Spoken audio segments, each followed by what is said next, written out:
আজকাল যেরকম হয়েছে যে শাড়ি পরবো কিন্তু আমার আঁচলটা প্রপারলি থাকবে না, আমার আঁচলটা এইখান থেকে যাবে, এটা না আমি না বুঝতে পারি না। আগে আমরা রাস্তার যাদেরকে আমরা ওই রকম মানে ক্ষমা করবেন এটা বলছি বলে যে রাস্তার মেয়ে বলতাম, যারা ল্যাম্পপোস্টের তলায় দাঁড়িয়ে থাকে এরকম মেয়ে বলতাম, তারা ওই রকম ভাবে দাঁড়াতো। কিংবা যদি গ্রামে কাজ করতে করতে তার হয়তো সরে যেত, সেটা কোনো দোষের ছিল না। এবং এরা মানুষকে অ্যাট্রাক্ট করার জন্য ওরকম ভাবে দাঁড়িয়ে থাকে, তাদেরও আমি শ্রদ্ধা করছি যে তারা তাদের প্রফেশনের জন্য এটা করছে।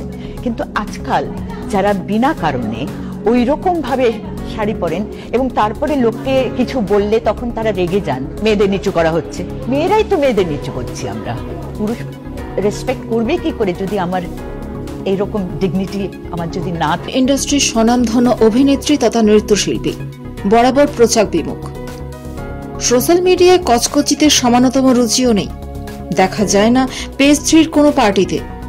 নিজের স্বতন্ত্র ইমেজ নিয়ে থাকতে পছন্দ করেন মমতা শঙ্কর। কিন্তু সম্প্রতি এক সংবাদ মাধ্যমে মমতা শঙ্করের করা মন্তব্য নিয়ে তোলপাড় চারদিক। সোশ্যাল মিডিয়া জুড়ে সাধারণ মানুষ থেকে সেলিব্রিটিদের একাংশ মমতা শঙ্করের বিরুদ্ধে সোচ্চার। আরেক পক্ষ অবশ্য দ্ব্যর্থহীন ভাষায় বিখ্যাত এই শিল্পীকে সমর্থন করেছেন। এই অবস্থায় মুখ খুললেন শিল্পী। কি বলছেন মমতা শঙ্কর?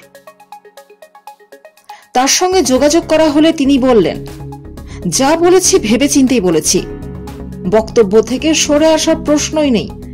আমার বক্তব্যটা মন দিয়ে শুনুন, ঠিক কি বলেছি দয়া করে বোঝার চেষ্টা করুন। যাদের উদ্দেশ্যে কথাগুলো বলেছি তাদের প্রতি সম্পূর্ণ শ্রদ্ধাশীল, কাউকে অসম্মান করিনি। তিনি আরো বলেন, আমার এই মন্তব্যকে তো অনেকে সমর্থনও করেছেন, কই তা নিয়ে তো কথা হচ্ছে না, কেবল নেতিবাচক নিয়ে যত আলোচনা। যাই হোক, আমার বক্তব্যের সঙ্গে সকলে সহমত হবেন এমনটা আমি আশা করি না, তার সংযোজন। এ বিষয়ে আমার আর কোনো বক্তব্য নেই, দয়া করে এবার থামুন। নতুন প্রজন্মের সাজে আভিজাত্য রয়েছে, না সাজে আধুনিকতার নামে শালীনতার মাত্রা অতিক্রম করে ফেলছেন মহিলারা? এই প্রসঙ্গে কথা বলতে গিয়ে মমতা শঙ্কর বলেন, যারা ল্যাম্পপোস্টের নিচে দাঁড়াতে বাধ্য হন তাদেরকে আমি শ্রদ্ধা জানিয়েছি, কারণ তারা পেশার তাগিদে বাধ্য হন ওভাবে শাড়ি পরতে। যারা বিনা কারণে পরেন সেটা ঠিক আমি মেনে নিতে পারি না। জনপ্রিয় নৃত্যশিল্পীর বিরুদ্ধে দাঁত নখ সানিয়েছে ট্রোল বাহিনী, তার মন্তব্যকে হাতিয়ার করে অশ্লীল আক্রমণও করা হয়েছে। এ বিষয়ে মমতা শঙ্করের সংক্ষিপ্ত প্রতিক্রিয়া, আমি আমার ডিগনিটি নিয়েই থাকতে চাই, সেটাকে আমি কখনোই বিসর্জন দেব না।